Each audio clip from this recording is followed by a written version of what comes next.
last week, we joined you from the National Association of Farm Broadcasting Convention.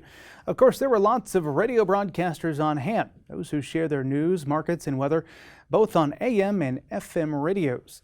A Nielsen study shows that more than 80 million Americans listen to AM radio in particular each month. But some vehicle manufacturers have been taking steps to remove AM from their dashboard. I had a chance to sit down with one AM radio station owner to get his thoughts on that situation. Radio station owner Brian Whittekins, owner of WRDN Radio in Wisconsin. You are quite passionate about this issue. Why is that, Brian? We own a radio station in Durand, and most of my farmers in my local community rely on our AM radio signal. And it's to take that out of the dashboard, the farmers are going to lose out, the local community is going to lose out, and really it's going to be end up being another subscription that people just can't afford, and it's very unreliable to base everything off the internet. Seems like with some of the car makers, they're kind of moving to more of that subscription model. There are people out there now willing to pay for radio delivery, but in your part of Wisconsin, a lot of our viewers today in Nebraska, they don't necessarily have access to all of that, the same level of streaming services out there. Is that what you hear as you get feedback on this issue? Yeah, there's that. There's also how much more do we have to pay?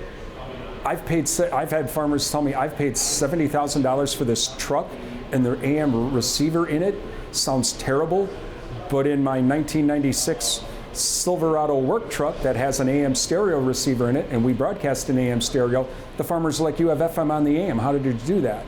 And they're furious about this. It's like, wait a minute, we're paying this kind of money, and now you're telling me I got to pay even more just to be able to get farm news and markets or listen to the local ball game or whatever?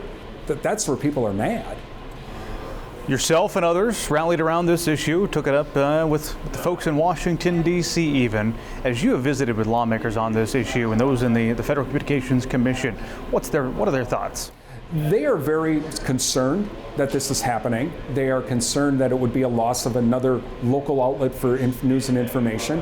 And that's why you're seeing the pushback from D.C. with the AM for Every Vehicle Act getting bipartisan support. I mean, I don't think anyone watching this would ever imagine the most liberal senator in the United States Senate, Edwin Markey, gets together with the most conservative senator, Ted Cruz of Texas, to co-sponsor a bill together. But this is where it happened.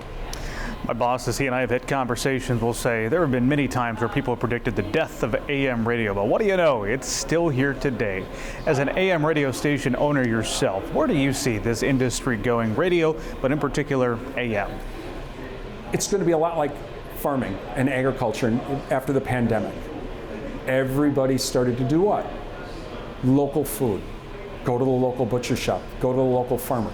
And that's what you're seeing. Our success is we do local news, local farm markets, high school games, church services. We even have a polka show. It's because of that connection to the community. That's why people continue to listen to us. And I think you're seeing more of that from AM stations. You and I are catching up today at the annual gathering of farm broadcasters across the country. I know this was a panel discussion that was discussed, and I thought an interesting point that came out of that, somebody had asked, what should AM radio stations be doing better to ensure their place on the dashboard? Your thoughts on that conversation? One, you got to have decent programming. You got to have something that people want to listen to. The other thing is for the owners, they need to make sure that their AM stations are working properly and sounding the best that they can because of the receivers. You can't complain that the receivers are bad if you're sending out a bad signal. So those are the two biggest things I think AM station owners need to do.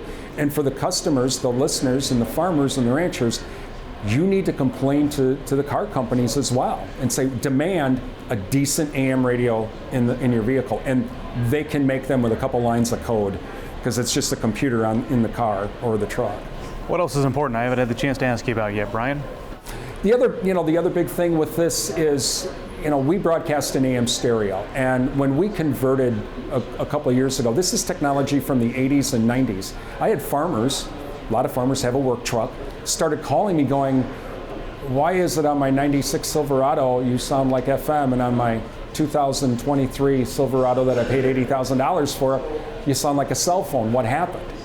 And that's been the big to explain that and get that information and that education out to the farmers and ranchers. And they know, they rely on us. Us at NAFB, we've been seeing how much farmers and ranchers rely on AM radio every day. Not only for the farm news and markets, but the high school football game.